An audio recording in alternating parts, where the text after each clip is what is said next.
And we do have a question. I was just giving Michael a worksheet there.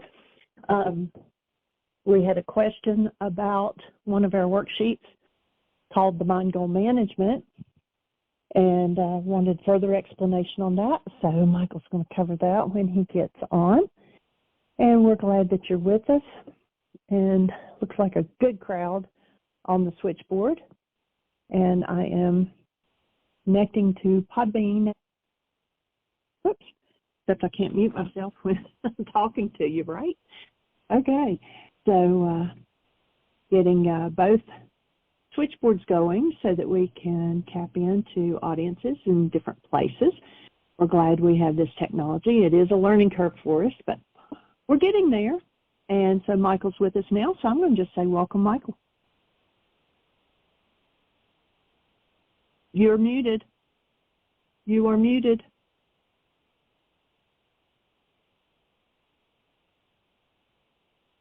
Excuse me, mute challenge. So thank you, dear heart. I'm here, and welcome everybody. Glad you're here. Glad we get to move forward with the conversation. And Janie's got a question for us before we get into the Cobor's manuscript, Enlightenment book. Okay, so she says, let me flip back to her text. She has, as soon as she saw it on the website that you were going to be in Florida, she booked a flight and has registered for the 3 days that you're down there. And says, I was up until 1 o'clock last night, or this morning, reading and reading and reading on the ego and forgiveness in the Course in Miracles. So I have 2 assignments, 2 papers that I have to do this morning, and it's going to do the evaluation. And I want to ask more about the Mind Goal Management Sheet and how you use this.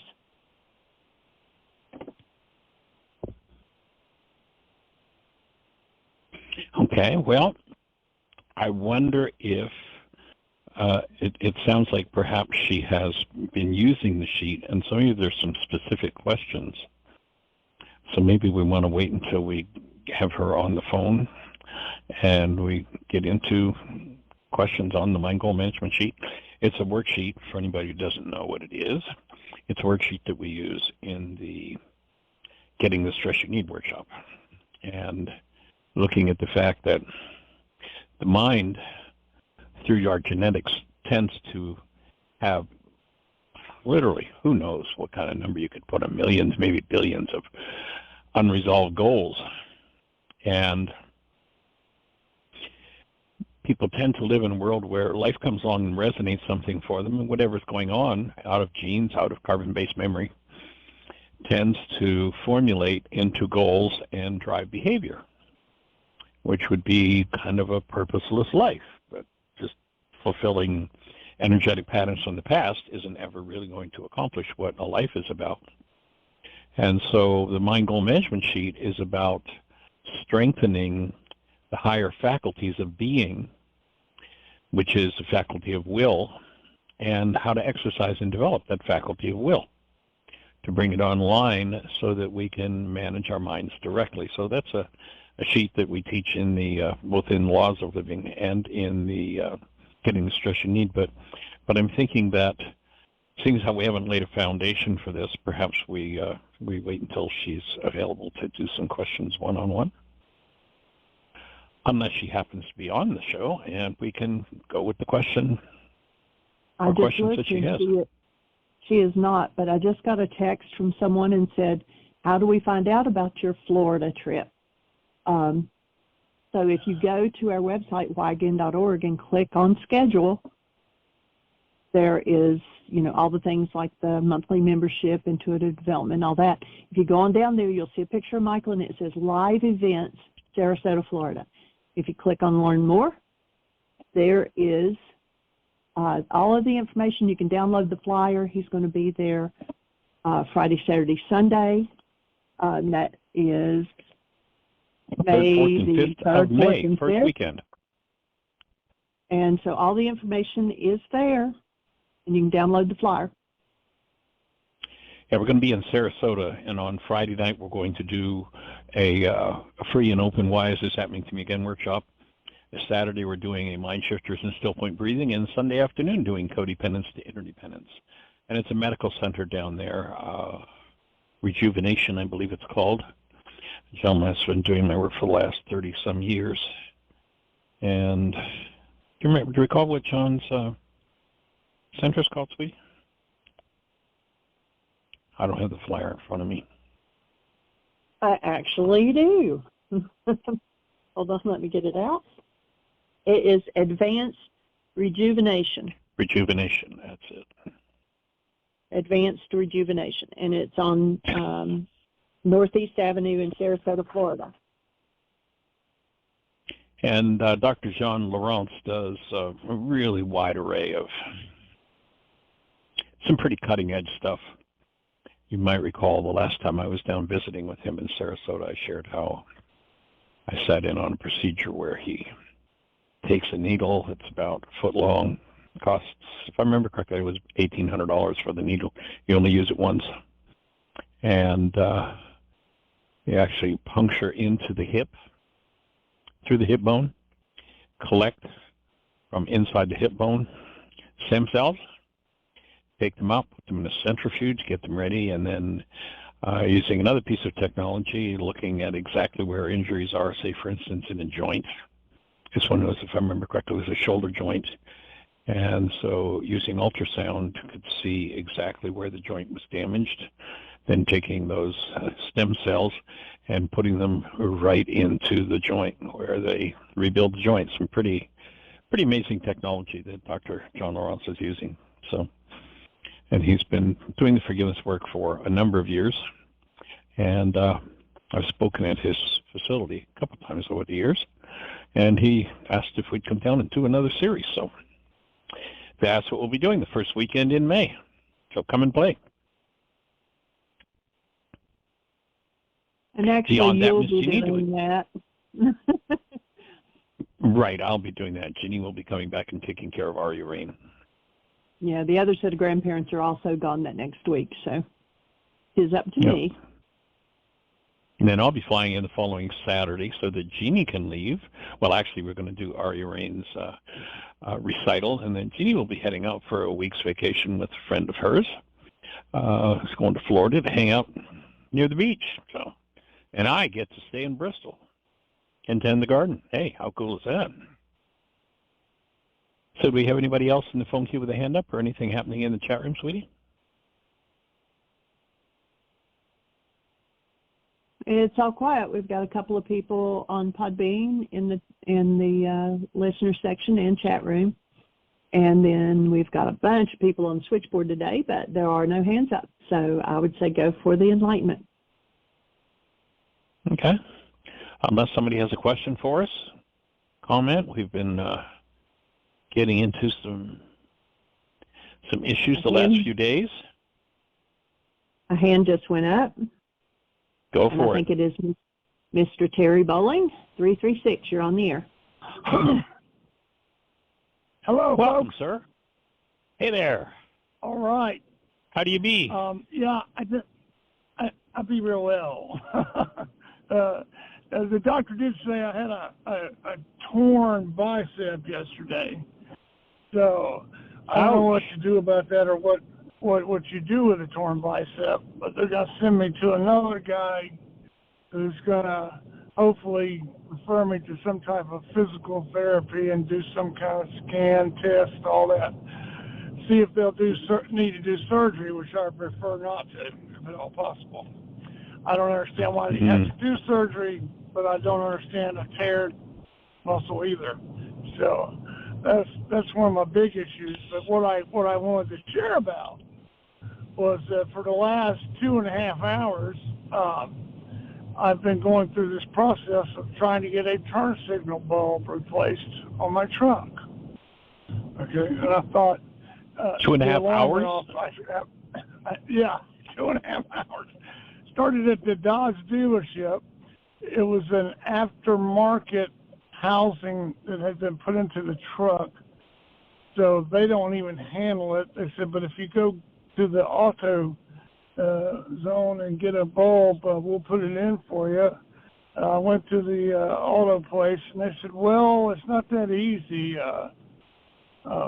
You'll have to pull over to the mechanic over there, and if he can get us a bulb description, we'll do that. So I did, and I went over there, and then I went from there back, and I walked from across the street from the mechanic to the parts place, to the mechanic, to the parts place, to the mechanic, to the parts place, 3 different bulbs, and they finally said, well, we're going to strike out here. It's an aftermarket LED.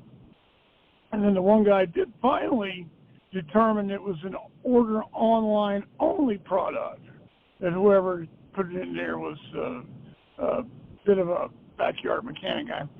But then the mechanic, he says, well, let's try this other little method. And he slipped a conventional bulb in, which would work, but he didn't have an amber one because it's for the turn signal. So then I go back to the advanced auto. They didn't carry them, walked across to the auto zone. They did have them. And I came back. So that was the process, and the mechanic didn't charge me anything. And the bulb cost me $9.97. So what's this bringing up for you, Terry? But say that again. Oh, actually, what it's bringing up for me is appreciation and joy and wonder and awareness. And when I came out once, this one young lady came up and says, well, can you help me with something? And I said, maybe. I've learned not to automatically say yes to anybody. It's like, well, it depends on what you want. And so she said, will you just watch my brake light and see if it's working? I said, sure, I can do that. So her brake light was fixed. She'd done a self-repair on the brake light and was on her. Well, she says, yay, now I can go get my car inspected.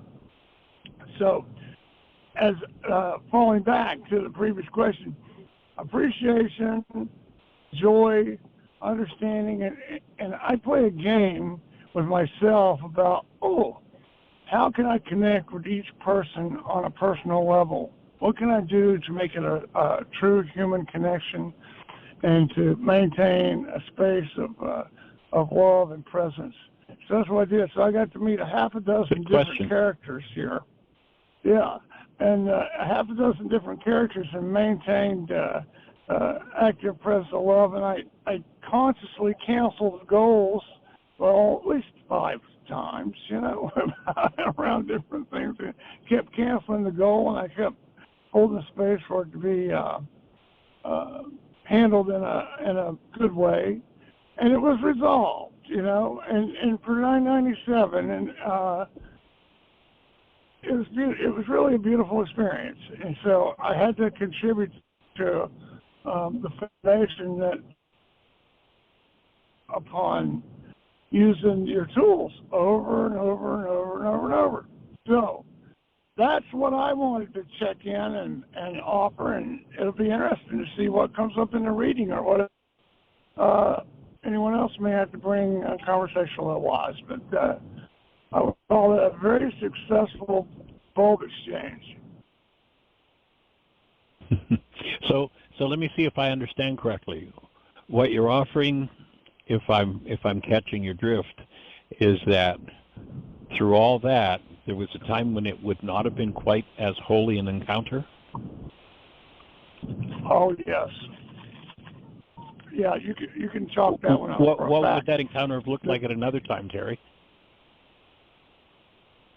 Frustration, hostility, anger, high blood pressure, sweating on the brow, yelling. Yeah. Nice to be free of that stuff, eh? Mm-hmm. Yeah. And there's nothing so important, in my life, and especially, I don't know if it's just because I've been in the fourth quarter of life, or so to speak, but really, there's nothing important enough for me to trade peace and serenity for. Now, I don't always remember that, but I do know how to get back to it. Yeah, nice. Yeah. I hear you. Yeah, so it's Happy Friday. Probably a good lesson in there for all of us. Mm-hmm. And you're going to be tending the garden by yourself this weekend? Yeah. Thank you, Terry. Lesson received. No, not this weekend, no, but when we come back, we've got a week vacation set up with kids. And then I go to Florida and do the 3-day workshop there. And when I get back here, then Jeannie goes to Florida so she's going to have the baby, then I'll have the baby, and we'll be switching places. Oh, that sounds like a nice, pleasant month of May. Looking forward to it. Yes. Looking forward to it, and recognizing that what's the reason to bring anything else to the occasion other than the fact that something else is inside of us.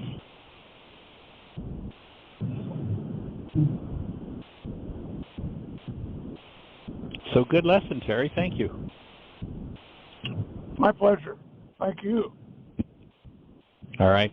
Now, you got a text to select your mind shifter numbers? Oh, great. If you send that, you send your numbers back to me, then you'll have your mind shifter for the Still Point Breathing Workshop this weekend.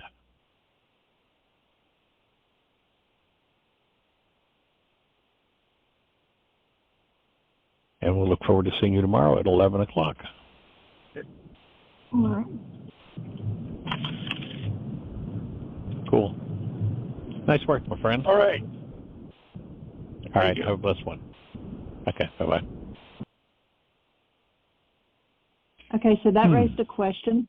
Someone in Podbean says, okay, if the doctors can't find out what's going on, how can you heal the physical pain? Would it be looking at generational, or how would you know where to target your thoughts and your work? My take would be all of the above. You know, if there's an emotional component to what sounds like a physical injury, and, you know, who knows what is behind the physical injury, one could do some worksheets around that to look at, you know, what's going on that I allowed this injury to occur. But all of the above might look like, gee, you know, there's a muscle that's in two pieces, and if it doesn't get to where those muscle fibers are connected with each other, then it's not likely to grow back together properly. So the option might be we're going to do surgery. And so, you know, I assume they'll do an X-ray and look inside, and you know, that you know, thank God we're in a world where we have the miracle of some of the technology that we have. I mean, the other side of the coin is pretty tragic a lot of times in the fact, you know, as we were talking about on the show the other day, where, you know, the third leading cause of death in America is properly prescribed drugs. Pretty tragic, but on the other side of it, that we have the technology and the genius minds that, gee, this muscle's torn in two, and someone knows how to go in with the least damage and sew it back together so it heals properly. You know, in each case, all of the above is always going to be the answer. You know, it sounds like Terry's pretty peaceful with the injury as it stands. If there was some sort of irritation or anger or anguish going on, then, you know, there'd be a place for worksheets. Otherwise, follow through with what seems to be the medical procedure needed, and be grateful for it.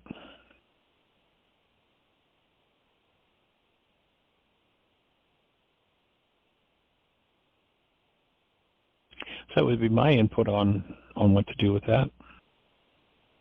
And I was just, Louise Hay, and I'll put the link to this. She's, of course, left her body, but she has a website called Alchemy of Healing, and she lists different aspects, different things, you know, and what it could represent mentally. It's a really good site. I agree with a lot of the things that she's got on there. She has muscles is resistance to new experiences, or represent the ability to move in life, and the arm represents the capacity and ability to hold the experiences of life. So, if those were true or felt like they resonated, then, perhaps doing worksheets on, being able to hold to an experience that you're going through at this moment. Now, Terry's going through a lot of experiences at the moment. Well, and Terry was just sharing with us a few days ago all of the drama going on in his life around moving. If you recall, we had that conversation just a couple of days ago, moving out of a rented home into another rented home, and then being there just 2 days, and the landlord in the new home saying, "Oh, I'm not sure I want to rent this place." He was about a month, so moving maybe, and that's interesting that Louise Hay comes up with that one. But we hold the space, Terry, that you're settled in your home until you're ready to pick up and create a permanent place of your own. I know that's in the offing, so we'll hold the space for that. So the question is, why rely on surgery? If I am in Christ, I can heal anything. But, sometimes it's bigger than we are, if it's generational, and like Michael said, it's awesome that doctors do have the knowledge, to make repairs. It's not always the ultimate fix. But do you have anything to add to that? Yeah, my take. I've had people who speak in terms of, abilities beyond one's current level of power and ability. Like, gee, I want a glass of water, and I know that with my mind, I know theoretically with my mind, I can pick that glass of water up and get it to my mouth and drink it. But if I sit here and wait till I get the water in my mouth by using my mind, and I know it's possible, I may die of thirst. I have a hand, I reach the hand out, and I take a drink of water. So is it possible? Yes, definitely. Could that muscle be put back together with my mind and with my inner work? I believe it could. And if I got a surgeon that says, hey, I can pop a couple stitches in that and take care of it, I, for one, will be heading for, cancel the thought if I'd ever need it, but I'd be heading for the surgeon's office. Fortunately, I've never needed that in my life, but, So I think that being realistic is an important part of the process. And if you've demonstrated that you've got the kind of realistic skills that you can take a part of an energy system that is meant to be in one piece and it's broken in two, such as a torn muscle, if you've demonstrated the level of capability where you can put that back together and mend it with your mind, then more power to you. But if you haven't, then I know of people, and actually there's a particular fellow that I'm thinking of back a few years ago that had some kidney issues, and he decided he just he just hated doctors, and he was going to fix it himself. And unfortunately, where it would have been a fairly easy fix had he gone the medical route. I mean, there's some awesome doctors out there doing a lot of awesome work. Yes, there are a lot of drugs that are doing a lot of damage too.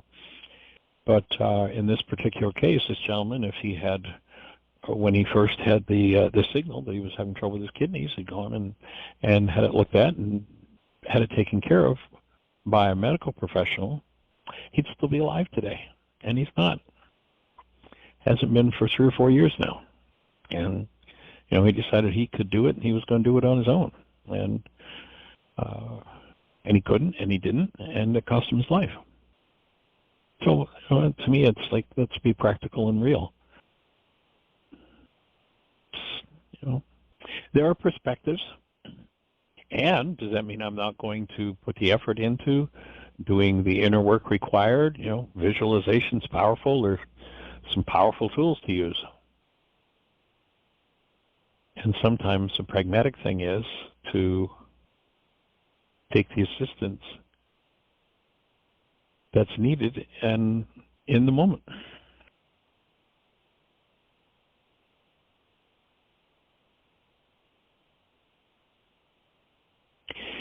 So, Miss Jeannie, unless you've got somebody else with a hand up or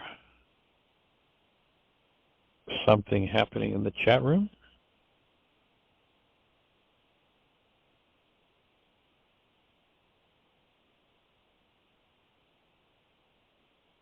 Well, Are I you hit with the us, wrong Jeannie? button there. Okay. I am. I hit the wrong button and I must have disconnected myself. So, yes, I think Terry's back on again, so I'm going to turn his speaker on. Terry, did you raise your hand a second time? Yes, I disconnected myself once. I put myself in and out of the queue twice, so I was like, all right. Thank you. So I really appreciate the question, and I've been pondering that very scenario, that very thought, those very questions myself, because I want to see myself move through this healing without surgery, okay? I'm all open, and I'm aware there's been some situations in my life where I had to have surgery.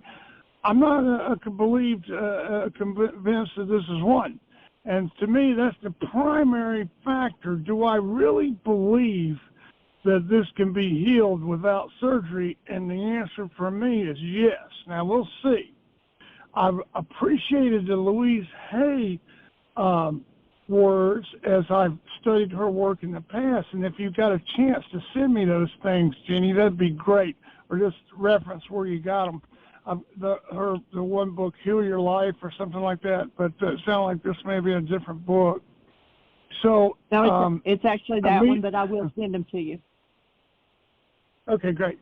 And so in visualizing, holding the space, I see no reason in my mind's eye, in my consciousness, or for any thing that would not allow for, if a muscle is torn, which it had broken or stretched loose here, and I could feel where it knotted up, it broke at ripped at the bicep, and then pulled away and cinched up around my shoulder bone, my socket here. So it's like this knot, and it's reduced my mobility considerably and added a whole different pain experience to my body, a new one. I didn't think that was truly possible, but it is. And so you really didn't need that, did you? No, but I can also, at the same time, I could see by relaxing, and especially, with the breathing and letting go, that there's no reason that muscle can't relax back into the position that it needs to be in and then knit itself together. There's no reason that can't happen. Now, I may not be ready to receive and accept that and do that, but I feel pretty confident, and we'll just chalk this one up as a little experiment, and we're going to perform this experiment and see how that unfolds with the breath work and the worksheets. And core, again, is my belief system. I believe it with all my heart that it can be restructured, that my body can restructure itself, and that's in the cards. So thank you for that extra little piece of support, and that was a good question and a good reminder from the audience and prompting that. And there again, that's why the therapeutic value of one human helping another is without parallel, is that you get to offer me pieces of support that I can't see when I'm lost in my own unconsciousness, and it's just so essential, so essential. So that's what I got for that. Cool. I thought it was interesting that Louise hit the nail on the head with that moving thing. It's like, ouch. Exactly. Dead center, if I can say that. And it would probably behoove you to do some searching as to what would create such a tension in the muscle that that much strain on it that would actually pull away. And that's going to probably need to be resolved before the muscle is going to be able to go back into place.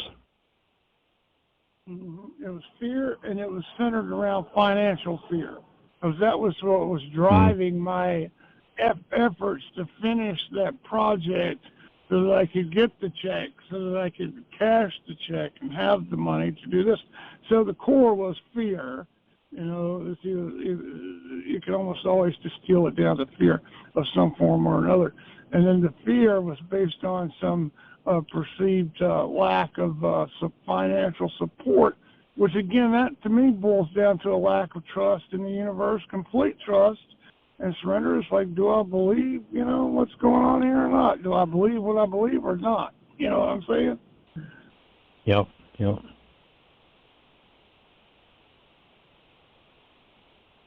And then should you be able to let go of the tension in the muscle so that it can put itself back in place, then you might want to consult with someone who's worked with tissue damage like that, and chances are that the time period that is going to need to be immobilized for a time period to be able to do that knitting and repair. And so that might be reason to have some professional input as well. Mm-hmm. And I'm getting some instructions just to intuitively, I'm helping to massage that muscle back into place. Just gently letting it go, lay down, helping it lay down so that it can find its matching component there and knit back up properly and strongly. Have you done the worksheets around the fear to let the tension in the muscle be removed? No, I just uncovered it like right now. Mm-hmm. Cool. Yeah. So what would the goal be? How it all ties together, the moving component of it, the fear component? The goal is to be cared for, to be supported. Mm.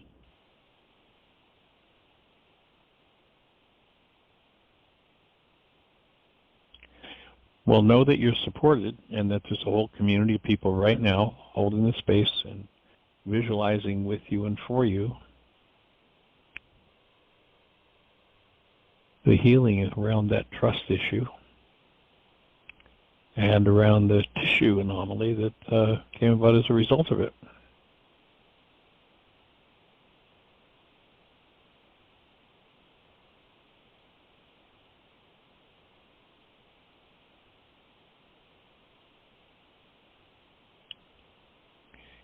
Just about every time that you call into the show, Terry, I go back to the show that you called into just as you were heading after your 2-year stint at Heartland, as you were heading to Asheville, and the call you made from the hotel or just after you left the hotel, where you woke up that morning totally physiologically connected to the presence of love at a depth that you'd just never experienced before. And I look to resonate that because that's probably part of what's going to produce that tissue healing and the mental emotional healing as well around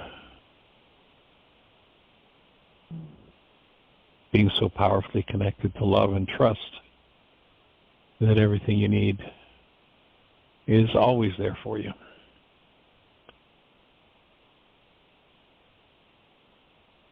As you speak those words, I can see myself in that space. I can see the space, exactly what it looked like. And even though that was in 2010, that was 13 years ago, and still it's just as fresh. When it's accessed, it's just as fresh as that the moment that I was talking to you on the phone. Well, it whenever I think of it, it lights up a warmth in me just to remember hearing, the excitement, the enthusiasm, the power of you waking up free of that old demon fear and just being totally connected to love. That was a powerful call. So when you call in the show, that one always runs through my mind. Nice. So holding a space for you to be fully connected to the corollary of that experience in the space you're in today. And producing healing on every level, as well as support and abundance on every level. Yeah.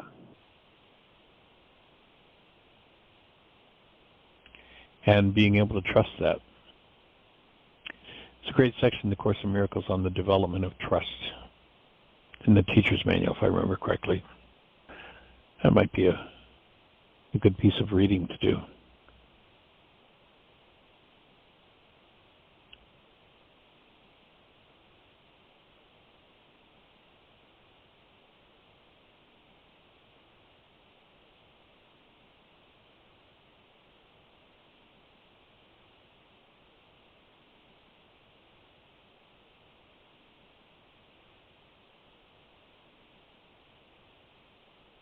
Are you looking for it, or they're just pausing? You have two more hands. I was just looking to on the internet to tap into it. Development of trust. And just briefly, it is from the teacher's manual. And first one must go through what might be called a period of undoing.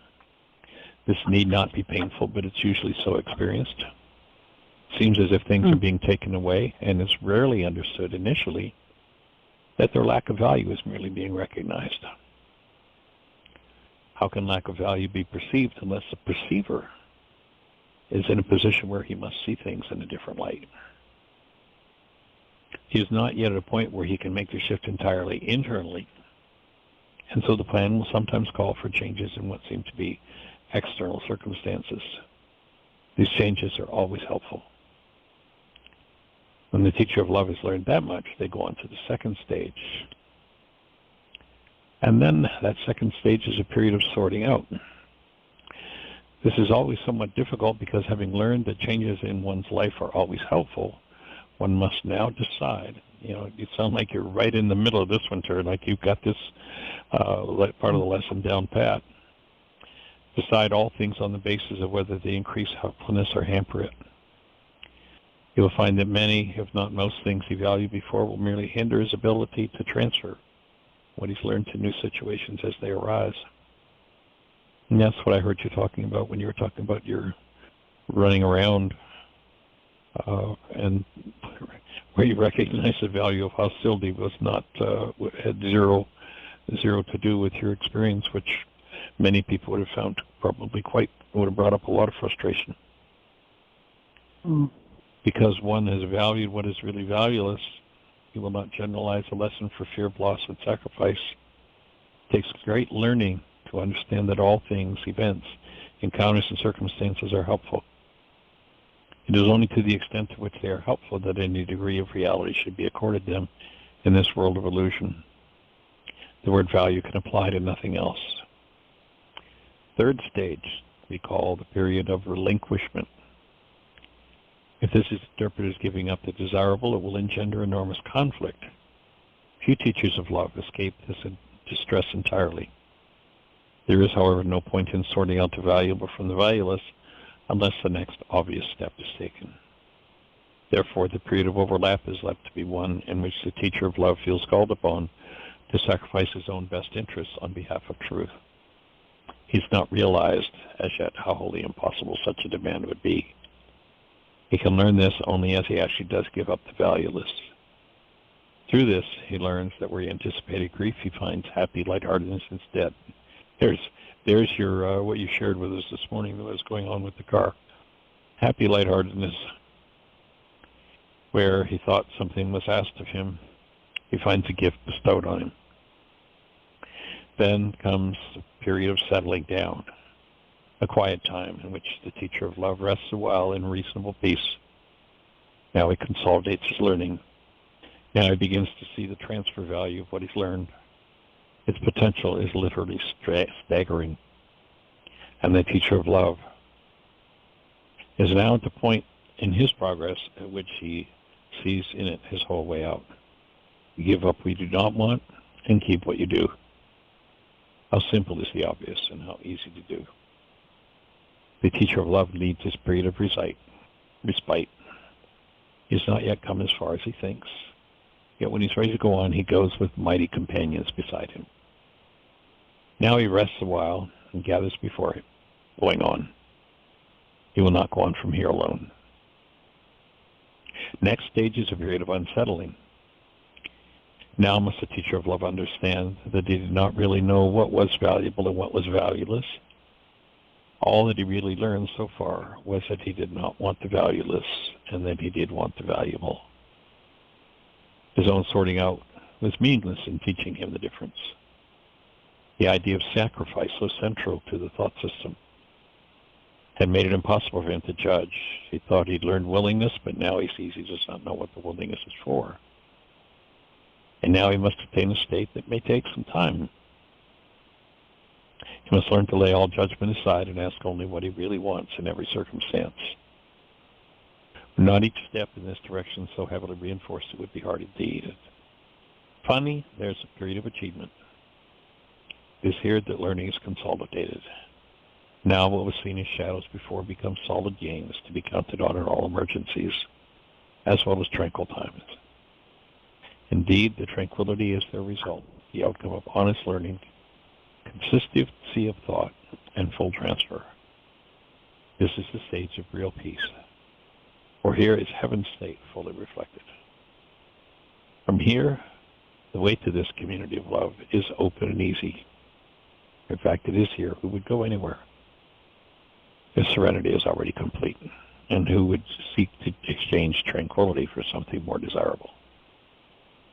What could be more desirable than this? So thanks for calling in and giving us the first part of the lesson, Terry, with your with what you shared about the traveling around for a light bulb. Yeah. Well, that brings an energy to the world that pretty deeply healing. So appreciation for your healing and your willingness and your commitment and your dedication. How long you've been rocking at it.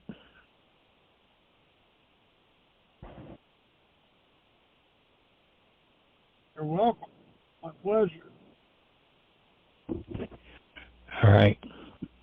Joining you and bringing it into the world and seeing that arm heal and whole.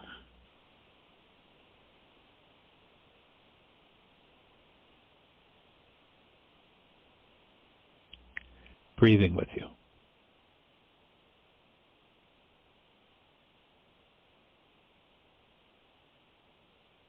Any other thoughts for today, Terry?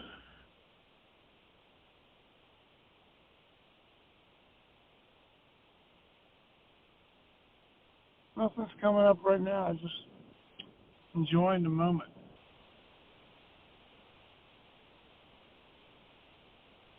Holding the space with you.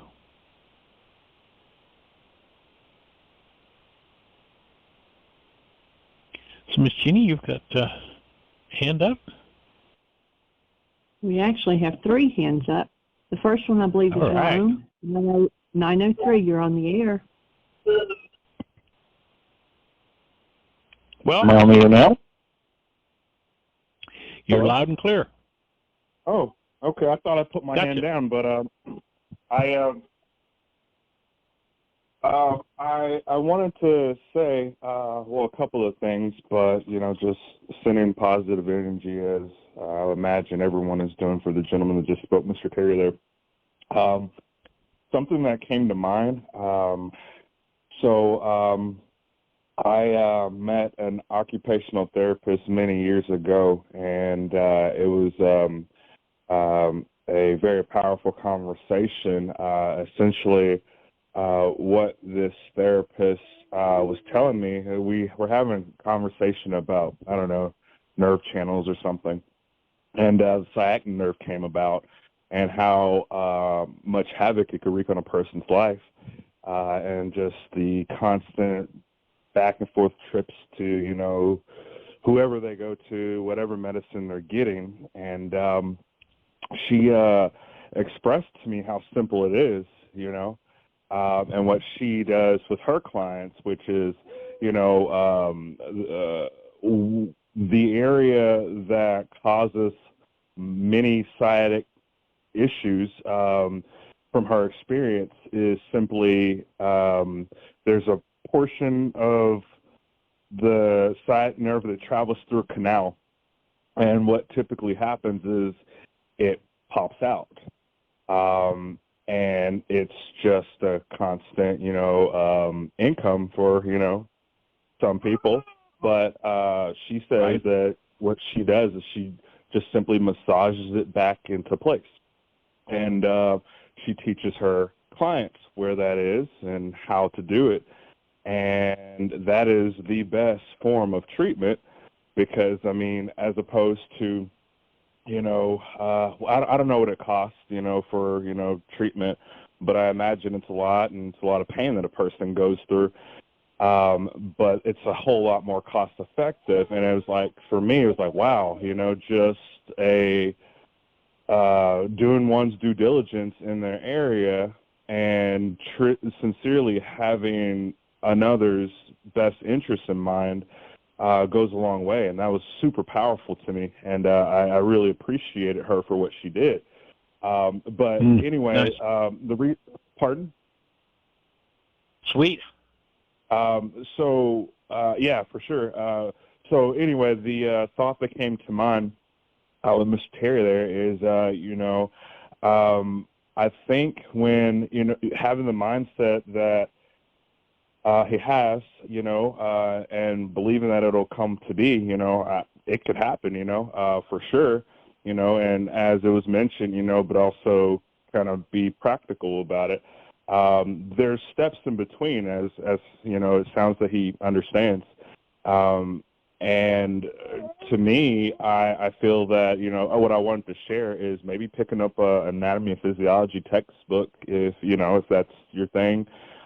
Just a thought, you know, and understanding how those components work around the areas that you're having issues with. Not that, you know, you're going to perform any type of surgery yourself or anything, but I think just getting an idea and visualization coupled with, you know, the will for it to be can really magnify the direction that you're going in. And if nothing else, as Dr. Ryce mentioned, you know, it's like, hey, consult somebody that deals with that, and that could further enrich knowledge and give better direction as to what needs to be done next. So that's all I wanted to share.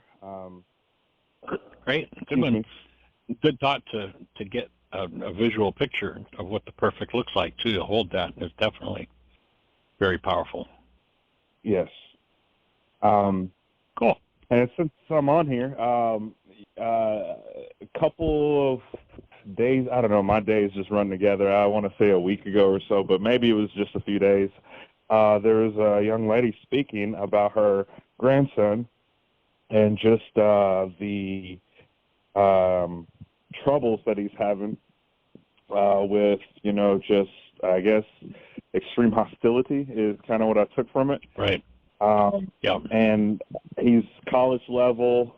It just, you know, I worked at a college for, you know, about 5 years, and I wore many hats as a student developer, but, you know, it made me wonder, you know, what I don't know. I just wondering, but what are we doing to target, you know, the younger generation? Because it just really seems that, you know, I mean, I imagine I'm on one end of that, you know, as I'd say, but, you know, it just really does seem that there's a bigger disconnect coming, really kind of deriving from the millennials. There's like a diverge, to me anyway, it seems, you know, like where extremes come about, and just after that, you know, it's just a totally different generation. So what I was thinking about, it's like there's a lot of great information that's been said here and a lot of wisdom, people that have come across it in a number of ways. And like, wow, even me, like how I stumbled across this, this radio, the website, I haven't even gone as deep as it goes, like I'm still like scratching the surface, but I feel extremely blessed and fortunate. I don't know how many years I was listening to the same seminar back, I don't know, 70s or 80s, like is my go-to, and so just to actually come across, Dr. Ryce here and, like, wow, like most people like that I've reached out to with, I watch a lot of videos. Some of my favorite videos on YouTube seem to be, wisdom that, like seminars and workshops from like the 60s and 70s. And like, it's so powerful that it would seem that they were speaking today cutting edge technology. And unfortunately, a lot of people that I've reached out to, to see if they're still doing things or they still have, their shops, unfortunately have passed. So I think Dr. Ryce is the first person I've reached out to that is still here, and I just feel exceedingly blessed by that. But the corresponding thought there is that, I am, strangely enough, as some people would put it, attracted to such wisdom and knowledge. And it's a little bit different than maybe some other people in my generation. And then when I start thinking those that are coming after me, it's like, wow, I mean, there's a pretty big jump there for them to like stumble across this. I'm not saying it wouldn't happen, but the chances aren't as likely. So my thoughts are like, what are we doing? Because that's the coming, those are the coming leaders and whatnot, and the energies, and there's so much influence in them. It's just a thought. I don't even know if I formulated that right, but it's just a thought. Like, what are we doing to like target them and expose them to some of this knowledge? Because I just think that when they lock on, it could be a pretty powerful thing. And one thought that comes immediately is that since you're acquainted in that arena, perhaps your part of your purpose is going to be to spread the information, take the tools, and make them available to people in that age range. Basically, up until 5 years ago when we stopped traveling and moved here to Bristol, Virginia to take care of Jeannie's dad, we literally went anywhere on the face of the globe we were invited. Our workshops were free. We paid our own expenses, and the idea was just to make it available. We're still in that mindset, although we're not physically traveling. I do have one workshop series in Sarasota that I'm going to be doing that I'm traveling to, mainly because a friend, the physician that's sponsoring it, just really wanted some of his clients to experience some of this work directly. Otherwise, our last workshop on the road was 2019. But I'm always available on Zoom too. So if there are any doors you can open, or anybody, I'm always available for podcasts or live workshops via Zoom. Any way that we can take anything we have and make it available. Whether it's kindergarten. A few weeks ago we did get to speak to a kindergarten class about forgiveness and functioning as love. So if you have any doors you can open anywhere to take it, that you can open it, know that we're still available to put it out there. To me, our commitment is to do whatever it takes to make this available to literally, and we mean literally, every mind, heart, and being on the planet. So any role you can play in helping us to do that, we'll be there.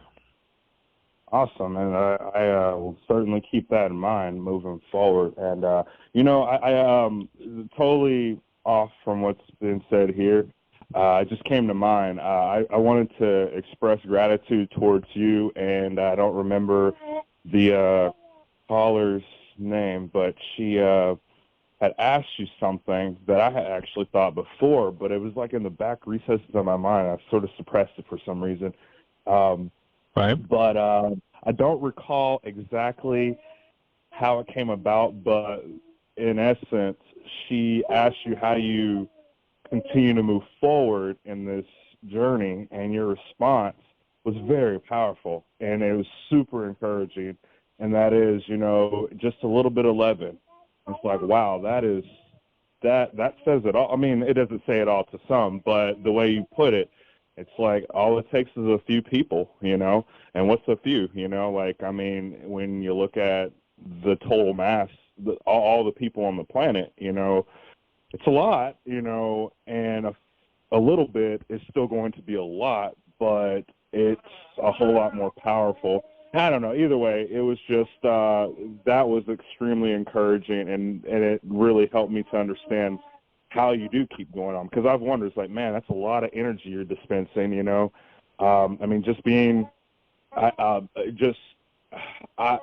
understand that, when you are a person that gives off energy and helps people out, you really need to recharge, take care of yourself, and from what I've seen, you're doing a lot. You've been doing a lot. And I'm like, man, how does he do it?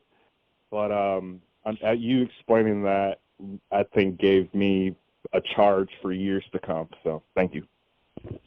That's awesome. And one of the things I'll offer is that what I'm really clear with is what I do doesn't come from me. So it does not deplete me. It comes through me. It's an energy that comes through me. And, each person that takes these tools, like Terry shared, an insight, a state of mind, when we realize that in the world of energy, all matter is totally transparent to what happens in the mind. There's nothing in the physical world. Like, if I turn a light on in the room, the walls are dense enough that the light doesn't show up on the other side of the room. If I put a radio wave, start broadcasting a radio signal from here, it passes through the walls, but 5 miles down the road, it's not available. And what we know now is that the high energy wave that leaves the mind when we think a thought, everything is transparent to it, including time and space. There is no inhibition in it. And so, to me, one of the hopes of this work, and I can remember years ago looking at the amount of drama and trauma and, frankly, the number of crazy, vicious, vile people there were in the world, and it was like, how could this ever be changed? There's so much to be done. And then I, took on the perspective of this physics professor that lived 2,000 years ago, came from Bethlehem, and he said a little leavening leavens the whole loaf. And each one that engages in a higher level of mind energy, my offering, my take is, literally makes that energy available to every person on the planet, each insight that comes. And the stronger the field of insight becomes, the easier it is for those who have no access to it to begin to become expressions of it.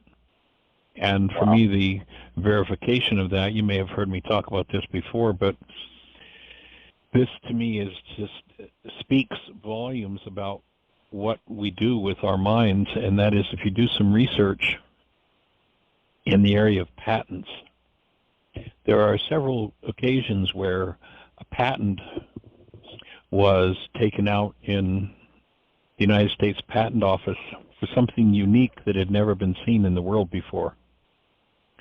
And at the same time, that patent, the same day, was registered in 2 other countries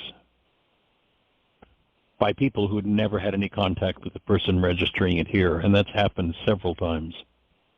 When what that says to me, that verifies the whole thesis that if I bring a new level of energy into my mind, if I bring it into the world, it literally, energetically becomes available to anybody who's willing or anybody who's in tune with it.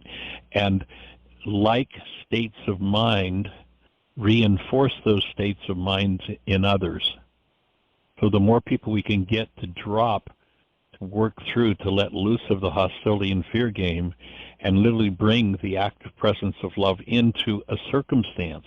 You know, a circumstance of a conflict with a child or with a spouse or whatever, to bring active present love in opens the space for that to be brought in more easily by every person on the planet. And so that's one of the motivating factors for what we're doing. So Well, pass it on, please. For sure. It reminds me of this book called Heart Math. But, you know, yeah, we're all connected, and I will certainly pass that on. Thank you for what you're doing and what you allow to come through you. All right, blessings. Take care. Appreciate you. Thank you. Okay. Well, we're down to the last 10 seconds. The announcer just informed me, so I'm going to just say thank you for joining us. Please create the best year yet of your eternal life. It is an awesome